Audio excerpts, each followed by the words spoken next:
podcast é apresentado pelo Tecnoblog.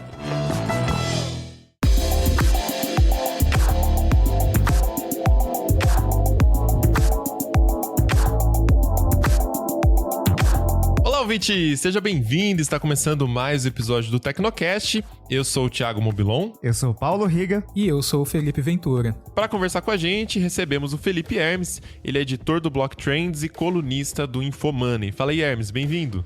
Opa, tudo bem, pessoal? Tô um pouco improviso hoje, a situação não tá tão bem, mas espero poder contribuir aqui com o programa. Maravilha, vamos nessa. Hoje a gente fala sobre o caso da GameStop. A loja de games que está à beira da falência viu as suas ações subirem mais de 2.000% em apenas algumas semanas. O movimento expressivo causou prejuízos bilionários em grandes fundos de investimento, mas o que a tecnologia tem a ver com isso?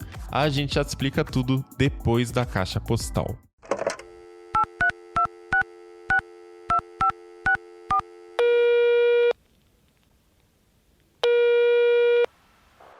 Caixa postal do Tecnocast. Você tem novas mensagens?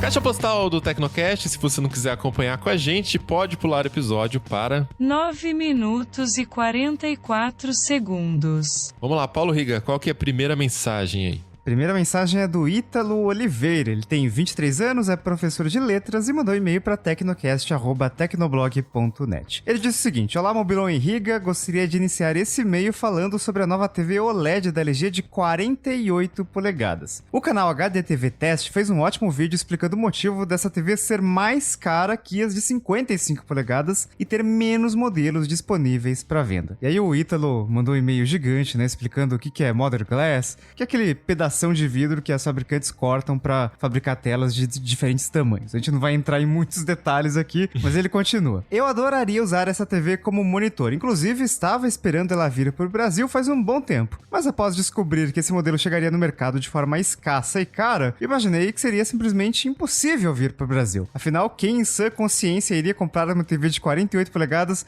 por um preço superior ao modelo maior? Bom, eu compraria. Sou fã de monitor grande, atualmente uso a Q80T de 55 polegadas da Samsung e até pensei em arriscar a C9 da LG, porém costumo passar o dia todo com Chrome e Office abertos e acabei ficando com medo do temido burn-in. No entanto, sempre que eu comparo a imagem da tela OLED do meu smartphone com a QLED, eu admito que bate um mini arrependimento. Realmente as telas OLED não têm concorrência quando se trata de qualidade de imagem. Ficarei de olho nessa TV de 48 polegadas da LG, quem sabe em alguma promoção igual aos velhos tempos pré-Covid, ela não sai por uns R$4.500. O cara tá falando de QLED, eu ainda tô com o LED normal aqui. Os cantos, eles são mais claros do que o centro da tela, então... Sabe que eu comprei uma mesinha lateral? Aquelas que... No sofá ele tem um espaço ali, né? E dá pra colocar o pezinho da mesa ali. Então, enfim, comprei uma mesinha e ela serve como mesinha de notebook na frente do sofá. E daí eu trabalhei hoje com o notebook conectado à TV. E é legal, assim. Não sei quais seriam as consequências a longo prazo no OLED. Mas assim, pensando, por exemplo, no seu smartphone. Ele pode ser um Galaxy S, um iPhone recente, que vai ter tela OLED ou AMOLED, né? Você fica com ele por 2 anos e você só consegue notar o burn-in em cenários muito específicos. Você tem que botar uma tela ali cinza ou uma tela de uma cor específica em tela cheia, e mesmo assim é difícil encontrar o burn-in naquelas partes ali que aparece o relógio ou aparece o ícone do 4G e do sinal de operadora, sabe? Então, mesmo numa tela de celular que você tem um brilho muito forte ali e que fica com alguns elementos constantes estáticos ali, é difícil você encontrar burn-in, né? Antes era muito fácil, né? Eu tive um Galaxy Nexus que o AMOLED, depois de um ano, já tava todo ferrado ali. Tinha botões virtuais, aquela barra preta ficava marcando, enfim. Mas hoje em dia me parece algo que não é impossível dar burn-in, né? A tecnologia é suscetível a isso, mas parece que deu uma bela melhorada, assim. Dá até pra arriscar usar como monitor hoje em dia. É, tudo bem, mas eu não usaria numa TV de 55 polegadas também. Agora, só uma questão pro Ítalo. Eu não queria falar nada, mas eu tava pesquisando o preço de monitor 4K esses dias. E o monitor de 32 polegadas, que é LCD, não é OLED, eu encontrei por 3,5. Então, assim, se uma TV de 55 polegadas OLED tá 7 mil... 8 mil às vezes, não dá pra esperar um preço muito acessível pra esse monitor, não. Vamos ver o que a LG vai fazer nesse negócio. Só o fato de decidir trazer um modelo desse já é bem arriscado, né? Imagina a precificação disso. Deve ser muito louco lá os coreanos pensando. Próxima mensagem é do Rondinelli De Stefani. Ele tem 47 ou 48 anos. Acho que o Riga fez a pesquisa dele aqui, né, Riga? Ele não informou, depois confirma se tá certa essa informação. Se chamou o cara de velho aí, ferrou, hein? Ele é de Cachoeiro de Itapemirim, no Espírito Santo, e trabalha com comércio exterior. Mandou e-mail para tecnocast@tecnoblog.net. Ele começa meio animado aqui, ó. Bom dia pra dupla mais articulada e inteligente da família podcast brasileira. Parabéns pelo Tecnocast. Ô, louco, hein? Ó, que honra, hein? Mais articulado e inteligente. Que até... Fica até vermelho aqui, que vergonha. Muito obrigado. Vou continuar o e-mail dele aqui, Riga. Eu vou pedir a sua ajuda porque tem um diálogo aqui, tá? Então vamos juntos. Tá, vamos lá. Gostaria de passar como eu explico inteligência artificial para pessoas leigas em forma de diálogo. Então vamos lá, Riga, começa aí. Vamos lá, o diálogo. Ô, Bruno, você se lembra do despertador tradicional, aquele que faz trim? Sim.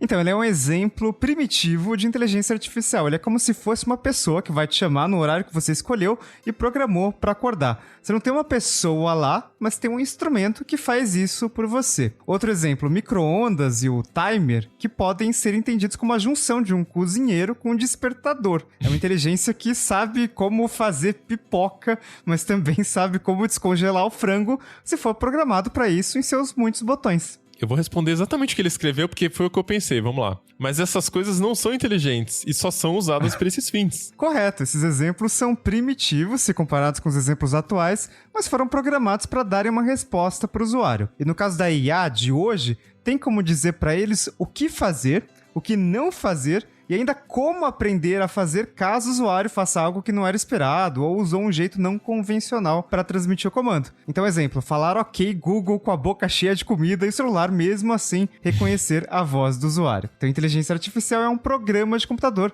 que aprende com as interações humanas, seja por voz, escrita ou imagem. É bem elaborado, né, a explicação dele. O que você achou, Riga? Eu acho que dá pra explicar até de uma forma mais simples. Na verdade, eu acho que falar do robozinho ali como uma inteligência artificial é mais fácil, porque as pessoas já têm essa noção dos filmes ali, né? A gente só não tá falando de uma super inteligência artificial ou de uma inteligência artificial geral, né? Hoje a gente tem inteligências artificiais mais específicas. Mas de qualquer forma a gente falou de inteligência artificial, explicou mais o que diabos é isso, né? E falando se é do mal, se não é do mal, no Tecnocast 064. Meu Deus, que medo muito tempo de indicar um programa tão antigo.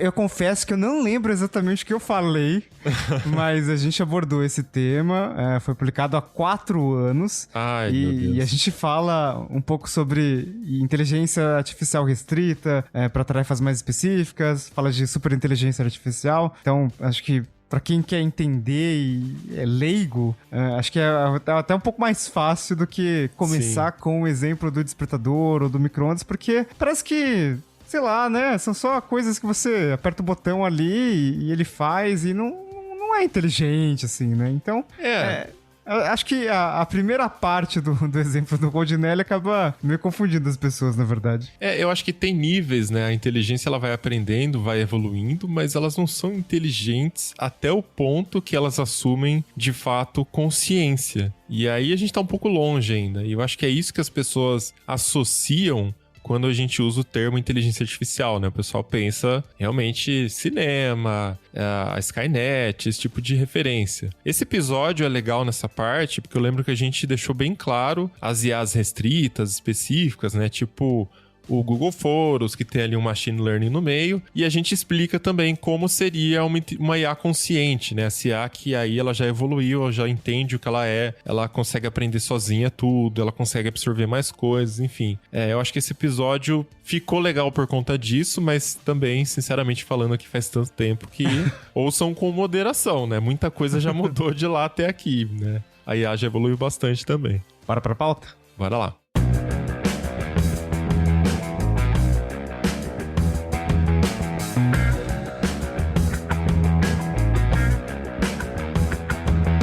Bom, pra começar o papo, semana passada todo mundo falando de GameStop sem parar, né? E um assunto aí de mercado, de fundos bilionários, mas queria assim, pra gente começar entendendo, né, o que é a GameStop, Riga? Por que tanta gente tá falando dessa empresa assim do nada? Cara, GameStop, assim, se não tivesse todo esse furor em torno das ações, é uma empresa, uma rede de lojas muito legal que vende games e consoles novos e usados. É uma rede gigante, tem 5.700 lojas em vários países, principalmente nos Estados Unidos. Se você tiver em alguma cidade, desde que não seja muito interior dos Estados Unidos, com certeza vai ter uma GameStop muito perto. Ela é dona também da ThinkGeek, que é uma loja muito legal, vende umas coisas nerds ali, canecas, camisetas e umas camisetas até meio tecnológicas, né? Eu lembro que tinha uma época que eles vendiam aquelas camisetas que, sei lá, tinha um microfone, daí quando você falava, a camiseta acendia, umas coisas bizarras, assim. E é uma loja gigante, tem 53 mil funcionários. E essa loja, como vocês podem imaginar, né, ela até que pra gente faz sentido, né? Ela vende videogames e tal, e um produto super bacana. Só que uma das especialidades da GameStop é vender videogames usados, né? Videogames de segunda mão. Então, por exemplo, eu comprei aqui Cyberpunk 2077, finalizei o jogo, não vou mais jogar, né? Comprei em mídia física,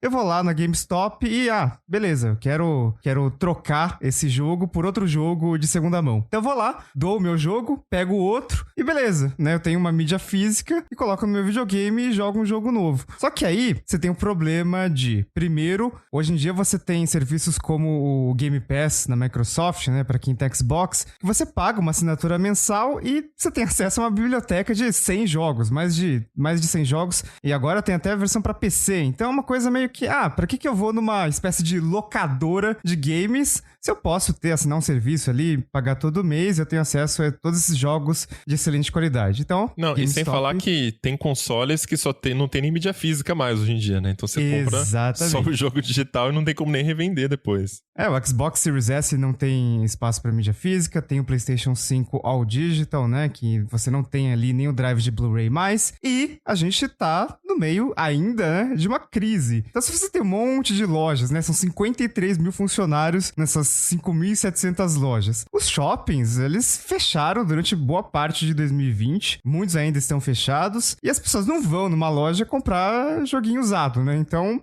foi meio que...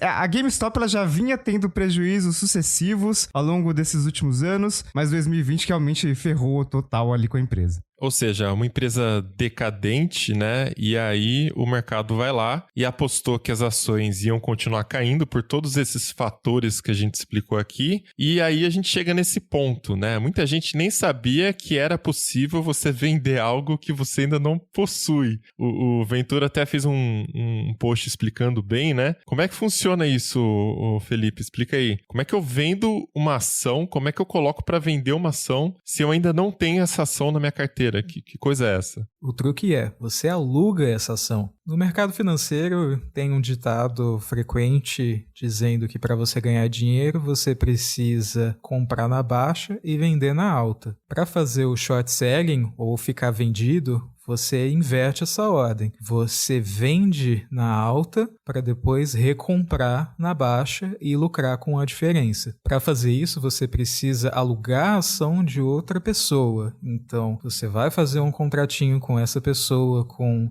taxa de juros definida, com um prazo que você vai ficar com essa ação. Então, suponha que você alugou essa ação, ela estava custando R$50. Você vendeu essa ação por R$50, deu um tempo, ela caiu para 30. Então, você vai recomprar essa ação a R$30 e devolver para o seu respectivo dono. O problema é que quando essa aposta dá errado, ela costuma dar muito errado. Então, é mais fácil de entender quando você compra uma ação, né? Que aí são as forças de oferta e demanda, o preço sobe, o preço cai. Mas no short selling é um pouco diferente. Por quê? Suponha que você apostou que a ação ia cair. Você alugou ela e vendeu por 50. Aí ela vai para 80. Você pensa, puxa, eu tenho que cortar, tenho que desfazer esse negócio porque meu prejuízo pode ficar ainda pior, né? O próprio dono da ação pode dar uma pressionada para você devolver. Então, o que você tem que fazer para devolver essa ação? Você tem que comprar. Quando você compra, você estimula o preço a subir.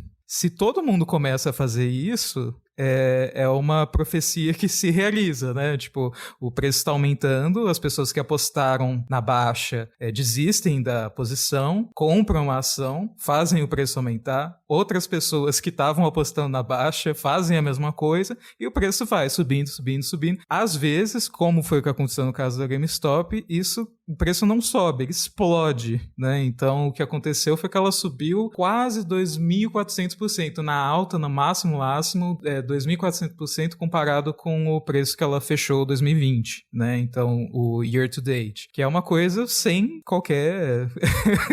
que é uma coisa completamente inesperada, né? Ninguém estava achando que o preço da ação ia simplesmente, né, explodir. Mas isso foi o que aconteceu por causa das apostas aí dos short sellers que deram errado. Esse movimento se chama Short Squeeze e tinha muita gente no Reddit que estava apostando nesse short squeeze. Eu acho que essa foi a parte que chamou muito a atenção também, é a parte mais interessante, porque a aposta de que as ações iam cair, né, desses fundos bilionários, o pessoal apostou pesado, não foi pouco, né?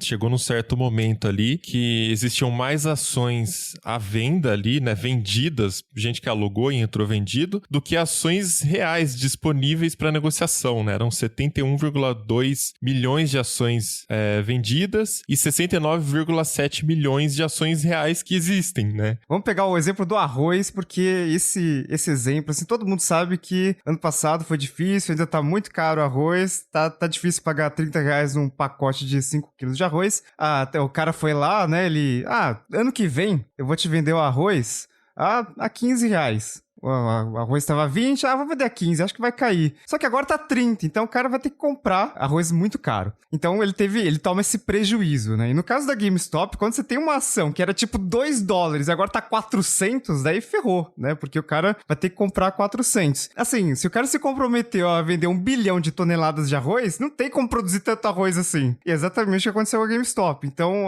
fica até estranho, né? Tipo, como que pode vender uma ação que meio que não existe, né? Porque você tem ali 69 milhões de ações que é a empresa total, não é nem o número de ações que estão negociáveis na bolsa, né? Tipo, ações negociáveis na bolsa são um pouco mais de 50 milhões e tinha 71 milhões de ações no modo vendido ali, né? Então foi muito louco isso aí. Existe uma confusão entre o total de ações da empresa e o total que está em circulação no mercado, né? Que é o chamado float. Então, às vezes, você tem 100 milhões de ações, mas 80 milhões delas estão com acionistas que fazem parte da empresa. Por exemplo, o dono da empresa ele tem 50 milhões de ações, os outros acionistas controladores têm 20 milhões de ações. Então, você acaba sobrando aí poucas ações do mercado. E o lance dos fundos é que eles eles venderam mais ações do que existiam no mercado em si, não mais ações que existiam na companhia, no caso, né? Não necessariamente você precisa comprar a ação da empresa para ela subir, né? Você pode, por exemplo, comprar uma opção de compra. Você compra o direito de ter a ação da empresa a um determinado preço daqui a um mês, por exemplo. E quando você faz isso, existem os formadores de mercado, né, os market makers, que são empresas que não necessariamente apostam no ativo, mas elas trabalham para garantir a liquidez desse ativo, ou seja, para garantir que as operações de fato funcionem. E aí, quando você faz uma opção de compra para daqui a um mês, por exemplo, o banco que está sendo o formador de mercado dessa empresa, ele vai lá e compra uma ação diretamente do mercado para poder te entregar daqui a um mês. Ou seja, você acaba forçando uma compra de ativos que é feita não intencionalmente, né? Ou seja, você não precisa, por exemplo, pagar $30 pela empresa. Pode comprar uma opção que às vezes custa $1. E aí, com os mesmos $30 que você compraria uma ação, você está comprando 30 opções, por sua vez o formador de mercado está comprando 30 ações. Então é isso que permite, por exemplo, que um grupo de investidores pequenos, como o do Reddit, possam comprar uma quantidade imensa de ações, né? Não significa que os 2 milhões do Wall Street Bet botaram $2 bilhões comprando ações. Isso também cria aqueles lucros absurdos que apareceram no próprio fórum de prints até, que hoje eu vi um garoto de 10 anos que tinha comprado $60 em ações e hoje vale 3.200, por exemplo. Mas se você olhar no Reddit, tem gente que pagou $50 mil em opções e isso virou $20 milhões. porque a diferença de preço foi absurda, né? Então, e ele conseguiu comprar muitas ações, isso potencializa o ganho da pessoa também. E vale a pena a gente entrar um pouco mais em detalhe em opção, porque a ação, ela é um pedacinho da empresa, né? Eles dividem o patrimônio da empresa, o valor da empresa em tantos milhões de pedaços, vende cada pedacinho no mercado financeiro e esse pedacinho se chama ação, bem basicamente explicando.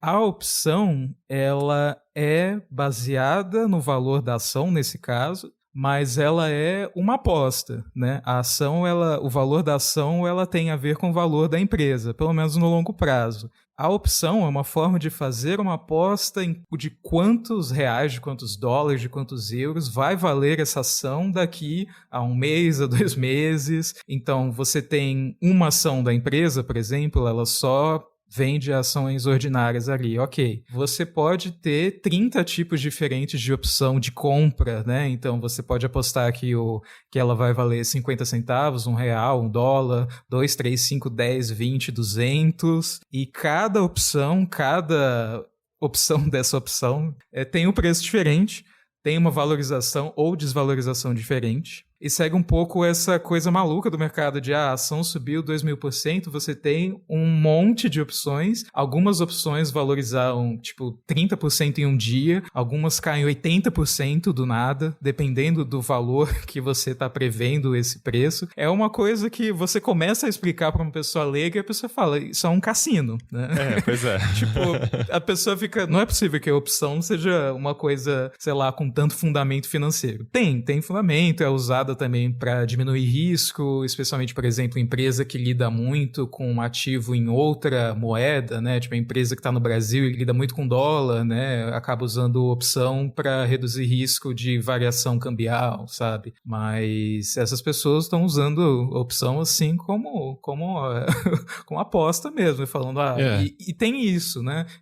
Que o Hermes falou, a opção é muito barata, então a ação agora da GameStop tá uma fortuna, né? Tá uns $200 e a opção você consegue comprar por $0,01, dependendo da aposta de preço que você está fazendo, você pode comprar por $0,01.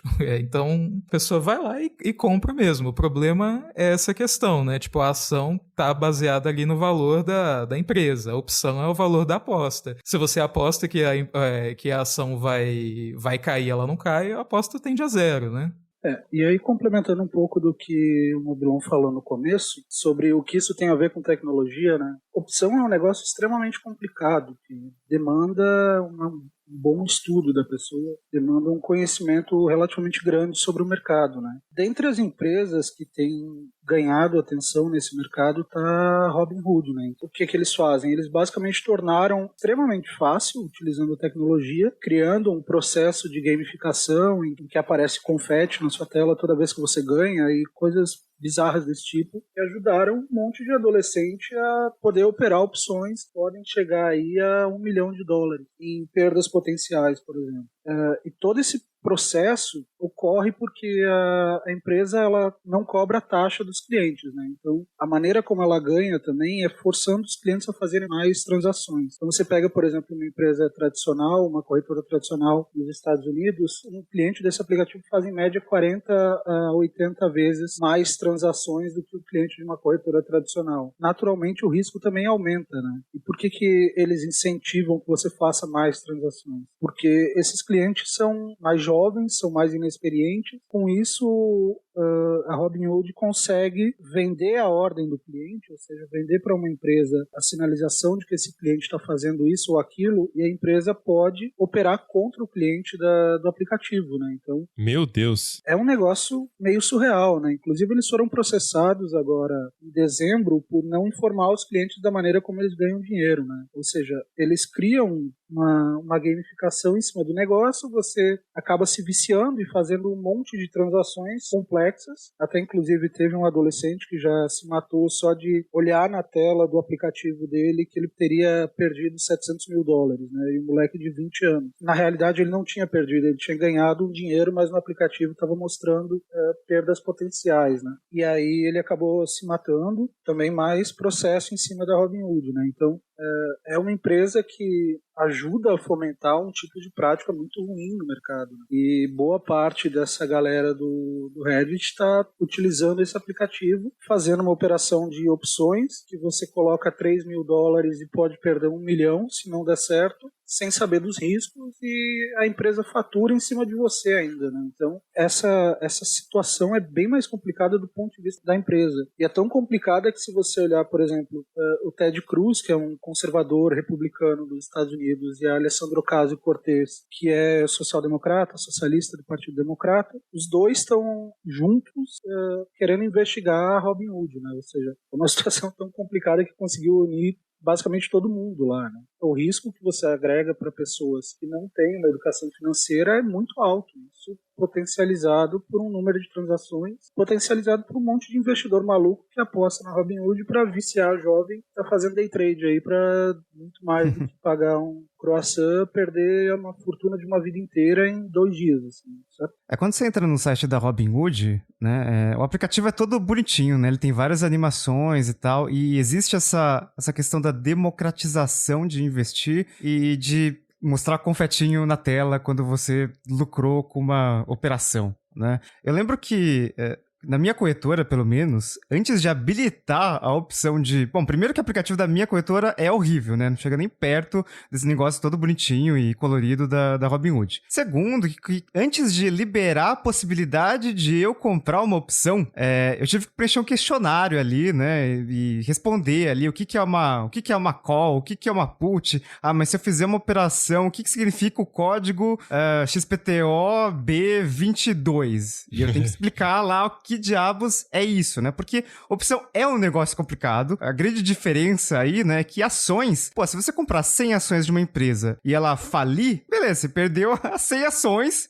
Perdeu o dinheiro que você investiu. Agora, se você, dependendo da sua operação com opções, você pode perder mais do que o que você tinha, mais do que o que você tem. E por isso que fica um negócio super perigoso aí, né? E por isso que tem várias travas pra evitar que pessoas que estão querendo se aventurar e achar que a bolsa de valores é um grande cassino, entrem e percam dinheiro e aconteça algumas histórias trágicas no meio do caminho também, né? Se você compra ações, o upside é praticamente infinito, dependendo da empresa aí, e o downside é zero. Você perde o que você investiu, né? Agora, nas opções é diferente, porque, como a gente tá explicando até aqui, né? Você pode perder muito mesmo investindo muito pouco, né? Não tem um limite ali. E realmente é um troço tão confuso que, assim, confunde até gente muito inteligente que tem bilhões na conta, né? Teve um tweet aí do Elon Musk também que foi bastante repercutido no meio dessa semana confusa aí, falando de GameStop, onde ele falava que você não pode vender casas que você não possui, você não pode vender carros que você não tem,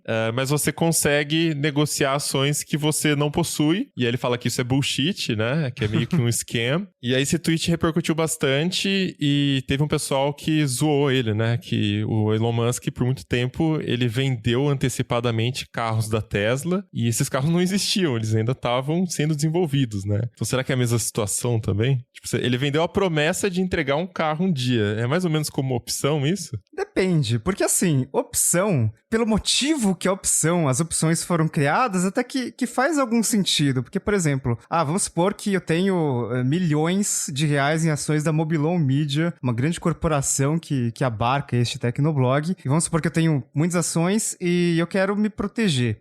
Vamos supor que a ação dessa grande empresa chamada Mobilon Media, ela tá R$100. E aí, pro mês que vem, assim, eu quero manter essa opção, mas imagina que, sei lá, acontece uma crise global, mundial, como aconteceu no ano passado, como aconteceu em 2008, sei lá. Eu quero me proteger. Então, eu compro o direito de vender essa ação a R$90, por exemplo. Mesmo que a ação caia mais do que isso, eu ainda tenho o direito de vender ela a R$90. Então, eu me protejo, a queda não fica tão grande. Faz algum sentido. Só que aí criaram um mercado para você vender esses direitos. Então criou-se um mercado só de opções. E daí fica essa especulação de, vou comprar a opção tal e virou um mercado, esse mercado secundário é um grande cassino mesmo, assim, né? E meio que deturpa o sentido original das opções. Porque é puramente especulação, né? Você comprar uma opção, comprar um direito de comprar outra coisa e tal, vira, tá 39 centavos a opção tal. Aí de repente ela tá R$2, enfim, vira uma coisa, você não tá produzindo fazendo porra nenhuma, mas você tá lá, né? Clicando nos botãozinhos lá no computador. Vira um cassino, né? Ele tem um papel ali real, que nem o Felipe explicou também. Você consegue proteger, por exemplo, você tá entrando numa fase que as ações naturalmente vão cair e muita gente não vai se desfazer. Ah, deixa cair, depois sobe, tá tudo bem. Mas tem fundos que estão preocupados em proteger a estratégia deles, né? Tipo, se começar a cair muito, muitos cotistas vão sair sacando o dinheiro e aí quebra o fundo, quebra a estratégia, enfim, ferra tudo, né? Porque isso é natural das pessoas, né? Imagina que surtar, né? As pessoas investindo diretamente em ações, elas já fazem isso, né? Muitas delas, né? Elas compram ação, ela acha que vai ficar, isso aí, daqui a 10 anos eu tiro, né? Mas aí, como aconteceu no ano passado, tem ação que caiu, sei lá, 70% no ano. Aí a pessoa fica desesperada, não, vou vender e tal. Algumas pessoas vão vender. Basicamente, o fundo consegue ganhar na queda, ao mesmo tempo que ele tá perdendo na queda com outras ações que ele tem no fundo. Então, ele consegue não ter uma volatilidade muito alta ali, né?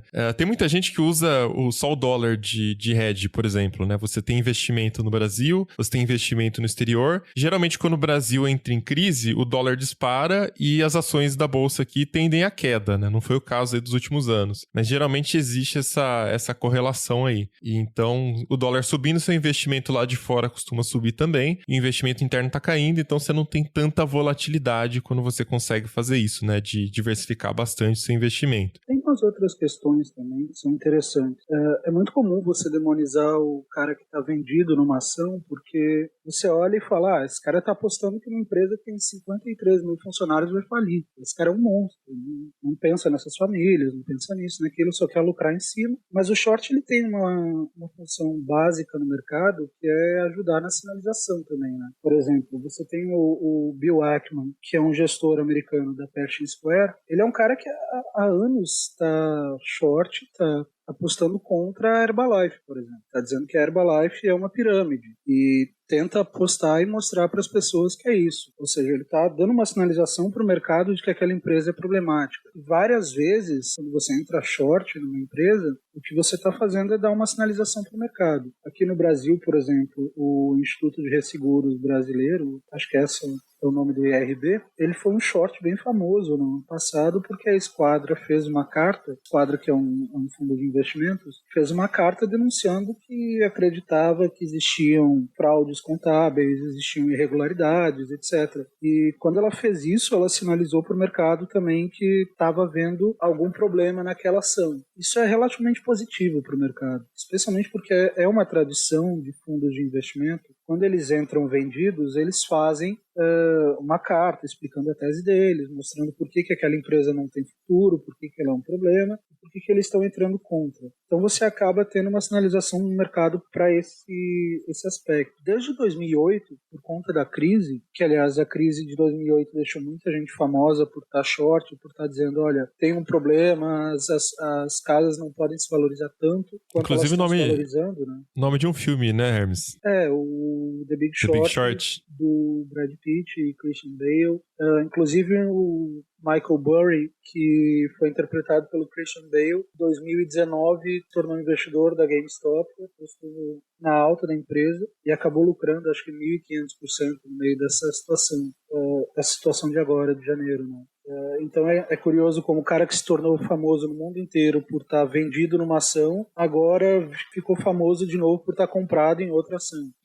Numa ação que tinha muita gente vendendo. É a situação do mercado, né? O mercado tem isso. Mas desde aquela época tem rolado um aumento muito grande de impressão de dólar, de criação de dinheiro por parte dos bancos centrais, e isso tem reduzido os juros no mundo inteiro. Então o Brasil também agora por conta da pandemia teve uma redução drástica de juros, né? E o que isso significa? Que muitos fundos de pensão precisam pagar aposentadoria para as pessoas no futuro, eles não podem só comprar títulos públicos e ficar aguardando, né? Então eles têm que comprar ações, têm que comprar alguma coisa mais arriscada, mas que tem um potencial de valorização. E aí como é que eles fazem isso? Geralmente eles compram fundos passivos que só acompanham índices, ou seja, você compra um ETF ou um fundo passivo que acompanha o S&P ou Dow Jones. E quando você não tem o short trabalhando nesse caso, você acaba tendo uma situação em que todo mundo aposta somente na alta, né? E aí pode ocorrer de uma empresa que é ruim, como é o caso da GameStop, pode ocorrer de esses fundos acabarem comprando uma empresa que é ruim e isso prejudicar milhões de investidores pelo mundo afora, né? Então o short ele tem uma função no mercado, ele é útil para o mercado de alguma maneira, porque não seria razoável se todo mundo fosse obrigado a ser otimista com o mercado, né? E inclusive um dos grandes problemas é que você não pode ficar, como o Elon Musk falou, você não pode ser short no mercado imobiliário, por exemplo. Você não pode apostar contra o mercado imobiliário e sinalizar de que está tendo uma maluquice de valorização de preço. E frear essa alta de preços foi o que acabou colapsando na crise de 2008, né? Um monte de bancos alavancados e cometendo fraudes, aguardando uma valorização de imóveis. Se você tivesse um mecanismo para entrar short nesses imóveis, por exemplo, você poderia ter tido algum controle ali, né? E é justamente por isso que os investidores mais famosos da época ficaram famosos apostando contra os bancos, né? Porque você não tinha outra opção de apostar que estava tendo alguma coisa errada, que estava tendo uma crise, né? E é claro que um grande fundo apostando contra uma empresa vai chatear algumas pessoas, né? Os investidores, os controladores. Inclusive, o fato de esse tweet ter sido feito pelo Elon Musk é bem emblemático, né? Porque a Tesla foi um dos grandes alvos de fundos apostando contra a empresa, né? A gente sabe que GameStop, pelo visto, com esse movimento do Reddit, não deu muito certo, né? Rendeu alguns prejuízos bilionários, mas a Tesla é outra empresa que, assim, tinha fundo grande apostando contra e hoje é uma empresa que, um ano depois, né, ela só subiu pra cacete ao longo de 2020, então deve ter gente que perdeu bastante dinheiro, porque no começo ali de 2020, estou vendo neste exato momento, uma ação da Tesla valia $88. Agora ela vale $840. Então subiu quase 1000% aí. Foi uma valorização bastante expressiva. Então quem apostou contra durante esse tempo, provavelmente perdeu dinheiro. E o Musk, às vezes ele ficava meio puto com esse negócio e soltava umas piadinhas e umas ironias no Twitter. Inclusive foi até alvo de investigações da SEC, né, o equivalente à nossa CVM, por talvez tentar manipular o mercado, mas o Musk, ele meio que apoiou esse movimento aí, né, contra os fundos apostando contra a GameStop.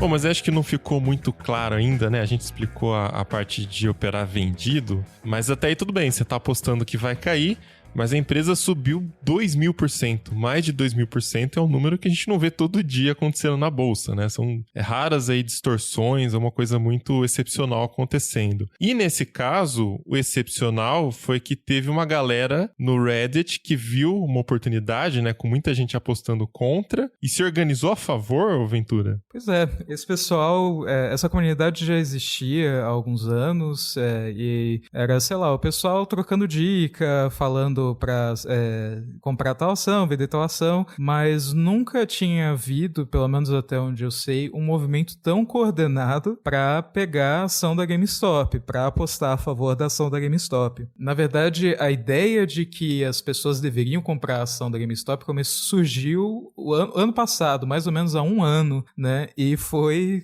cozinhando aí ao longo desse tempo, até chegar no final do ano passado, quando a Melvin Capital Management, que é um fundo bastante conhecido por operar short bem agressivo, revelou que eles estavam short na GameStop, eles estavam apostando na queda do preço das ações. Pelo que eu entendi, isso meio que deu o estouro assim pro pessoal falar, compra porque não só a ação vai subir muito, né, porque vai rolar o short squeeze, eles vão ser obrigados a recomprar a ação, como você vai prejudicar um fundo bilionário, sabe, que começou aí em 2021 administrando mais ou menos $2,5 bilhões.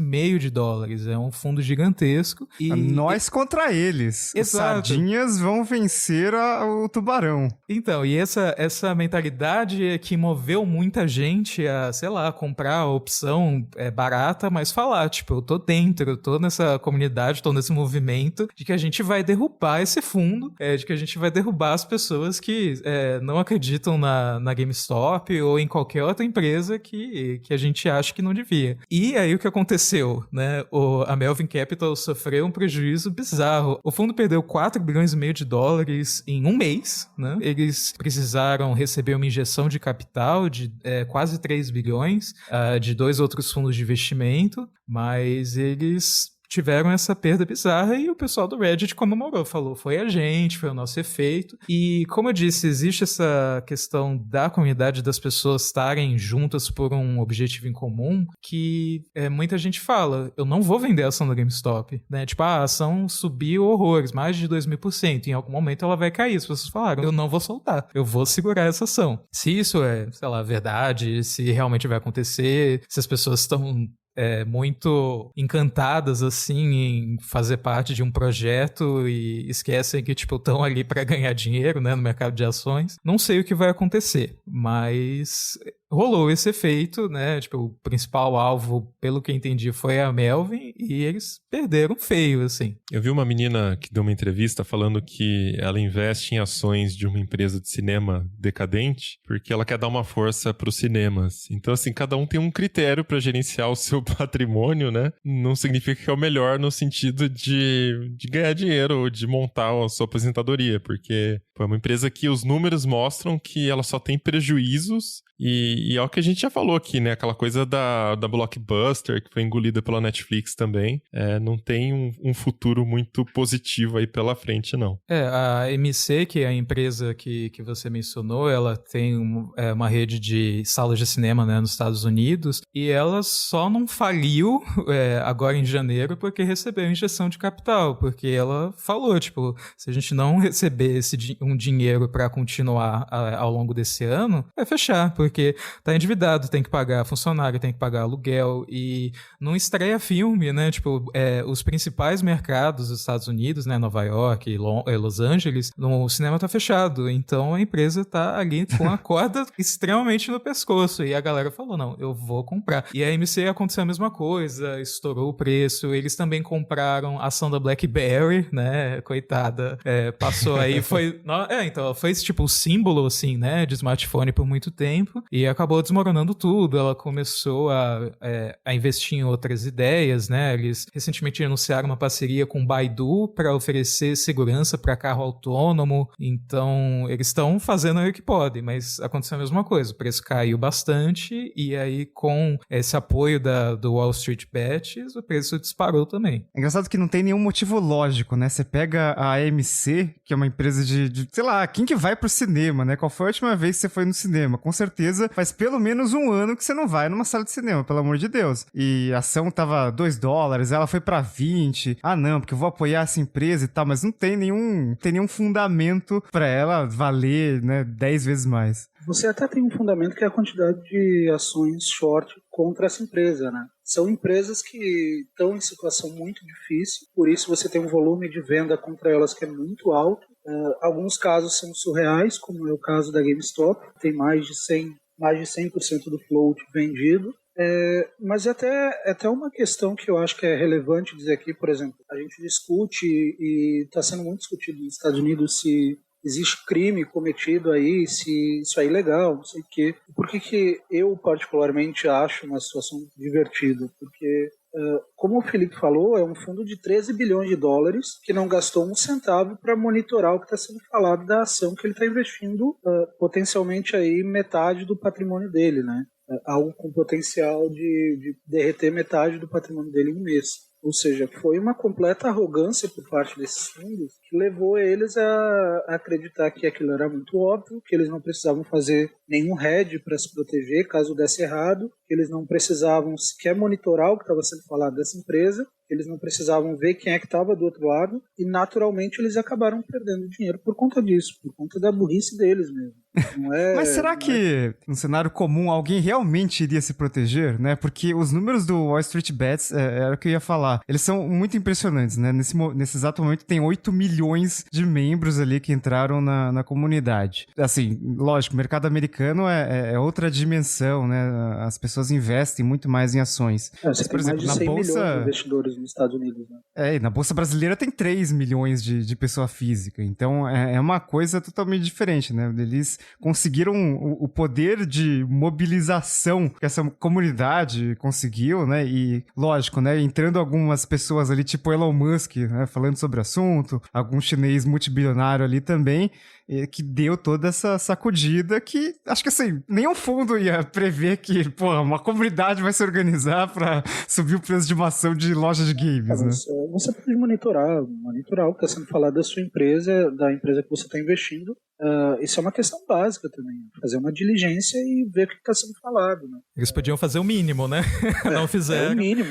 Mas assim, não é nem comprar uma ação para fazer um hedge, para isso aí, não. É pelo menos dar um Google para saber o que estão falando da empresa, né? É que assim, a Melvin, ela não falou, não deixou extremamente claro o que aconteceu, eles só vão ser obrigados a fazer isso, acho que em março, né, abril, quando vir o trimestre, mas é a informação de dentro, assim, que fala que o problema não foi só a GameStop. Eu acho que várias ações que o Reddit mirou, né, tipo da MC, BlackBerry, Nokia também tá no meio, Bed Bath & Beyond, que é uma varejista, eles miraram em várias ações que estavam sendo muito alvo de short sellers, e a Melvin vive de short selling, então meio que apontaram ali, não apontaram um canhão, mas sei lá, deram 1 trilhão de tiros e o fundo se ferrou. Na verdade, o curioso é que 2020, 2021 era para ser o ano do short seller, né? Porque as apostas eram muito óbvias. E aí nesse meio você teve o Reddit, mas teve uma outra questão também que é importante citar, que são os fundos de alta frequência, né? Os HFTs. São fundos que se utilizam de internet mega rápida para comprar em uma bolsa, vender em outra, já que os Estados Unidos não são como o Brasil, que tem uma bolsa só. Eles têm mais de uma dezena de bolsas que negociam inúmeros ativos.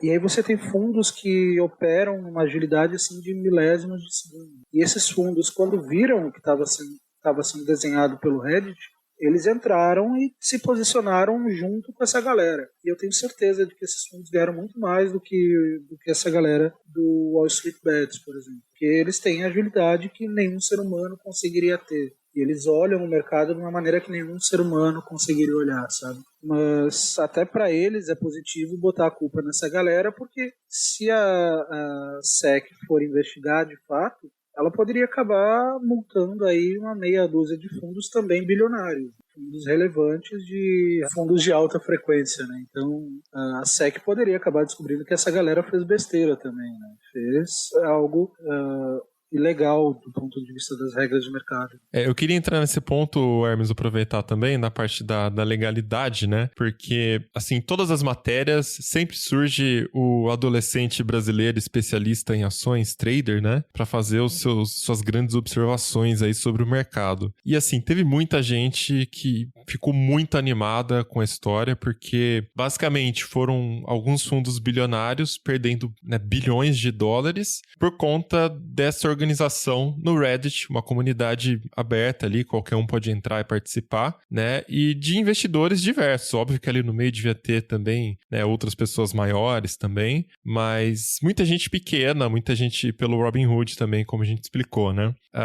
O pessoal sempre fala que, assim, o mercado, ele é manipulado o tempo todo pelos bilionários e pelos poderosos, e que geralmente quem se ferra são os pequenos, né, que você não tem os recursos até de inteligência, né, de conseguir acompanhar e saber fazer as apostas corretas ali, e também de ter os benefícios legais, né. E nesse caso, a manipulação foi feita pelos pequenos se organizando ali, né, até por isso que é meio incrível, assim, essa história, tirando a parte se é legal ou não, né, mas é incrível como quantas pessoas, né, essa quantidade de gente conseguiu se juntar e fazer esse movimento que influenciou na bolsa contra os gigantes. Então a minha dúvida, Hermes, era influenciar um preço de um ativo não é uma coisa ilegal? Né? E nesse caso, tudo bem, foram os pequenos contra os grandes, mas não seria ilegal fazer isso? Depende da maneira como você faz, né? Se você coloca o seu capital dentro dessa tese e defende essa tese, isso não é exatamente legal. Agora, se você começa a criar histórias e inventar histórias sobre essa empresa, isso já começa a entrar num campo de legalidade, né? Mas eu acho que essa questão que você falou, que existe uma ideia de que o mercado é manipulado pelos bilionários o tempo todo, isso é mais ou menos verdade, né? É óbvio que grandes empresas, que fundos bilionários eles têm mais condições de capturar o regulador e de criar regras para se protegerem. Mas nos Estados Unidos, em específico, existe um negócio que é relativamente revolucionário, né? São os fundos passivos, né? Ou seja, são fundos que compram o índice e não gestão ativa que compra e vende uma empresa esperando ter um ganho acima do mercado, né?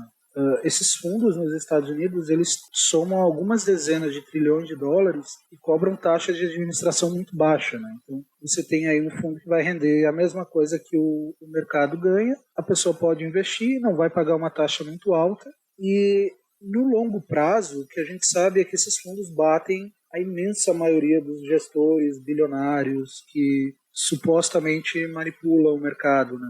Então, assim, existe uma ideia de que o mercado é um cassino totalmente manipulado, mas existem opções para pessoas que querem investir, não pagarem muito alto e, por vezes, terem retorno maior do que a maioria dos bilionários, né? Ou seja, é uma questão que depende um pouco de educação financeira que você tenha, porque, por exemplo, pega algo que é bastante óbvio de entender.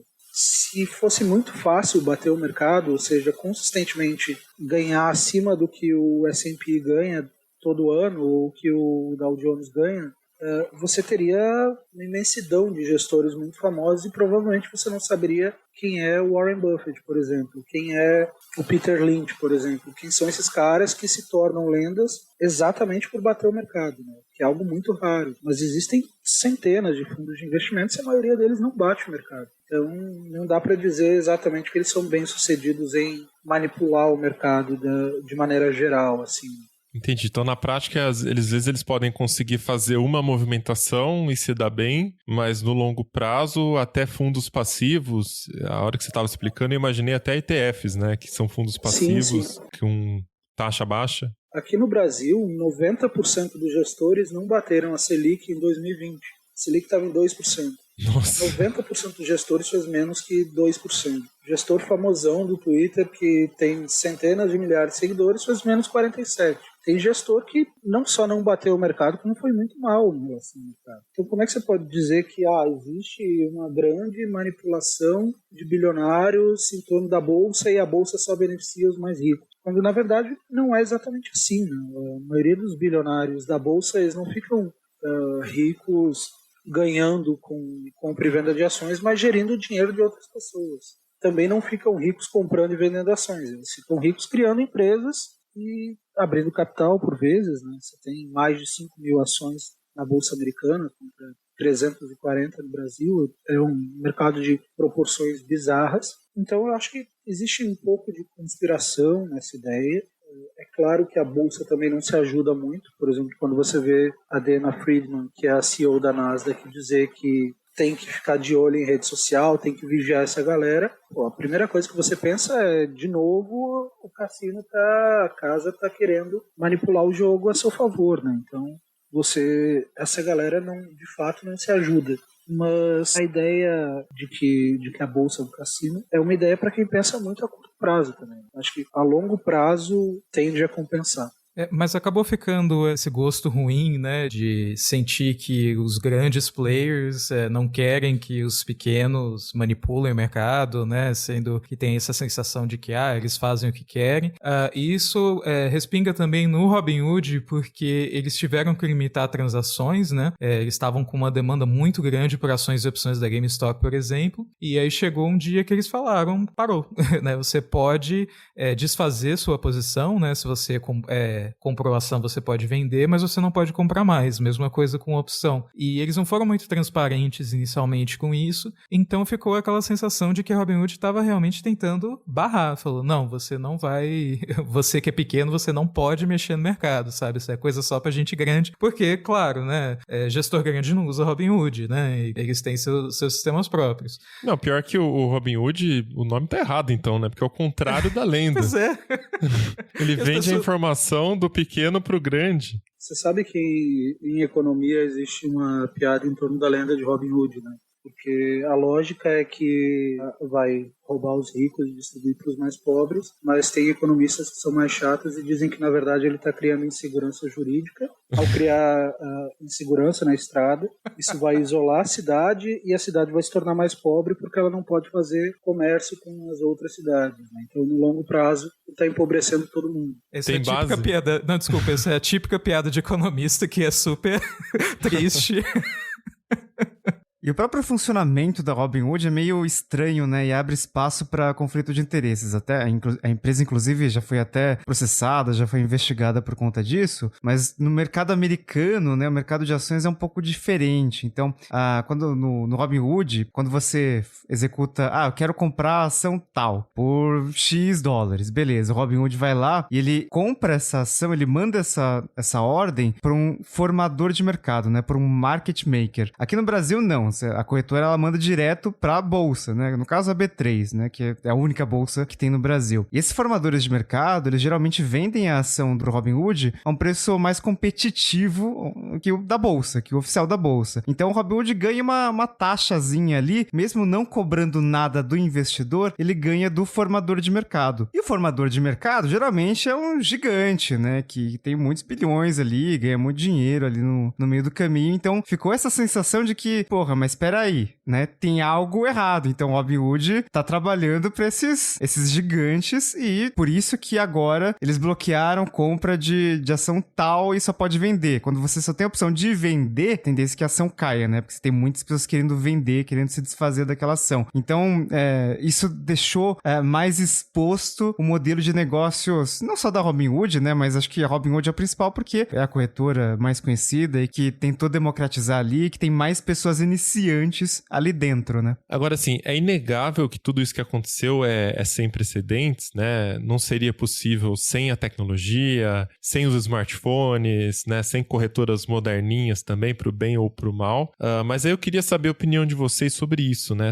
Vocês acham que, por ter acontecido agora isso abre um precedente e pode mudar um pouco o jogo, assim, como as coisas funcionam daqui pra frente? Sei lá, será que as pessoas vão ficar mais em cima desse tipo de movimento, ficar de olho no que os grandes estão fazendo e tentar se organizar e apostar contra? Ou será que isso depende muito da SEC, né, que é a Comissão de Valores Imobiliários americano? O que vocês acham? Eu acho que tem dois aspectos importantes aí. Eu acho que os investidores individuais, eles realmente agora têm muito mais poder do que antigamente. Tem um bilionário indiano que ele falou que esse fenômeno veio para ficar, né? Que na época que ele comentou isso, não tinha ainda 3 milhões de pessoas no Wall Street Bets. Agora são 8 milhões. E ele falou que esse tipo de investidor está se tornando tão grande, tão importante quanto um investidor institucional, que é o que movimenta, sei lá, uma quantidade bizarra de ações em um piscar de olhos. Eu acho que esse movimento veio para ficar, estão tentando replicar isso também com criptomoeda, que é até mais fácil, né? O Dogecoin, que é uma moeda que nasceu de um meme, disparou também 1.500%, sabe? E tudo organizado ou dentro do Reddit ou em grupo de Telegram, que também agora tá rolando bastante.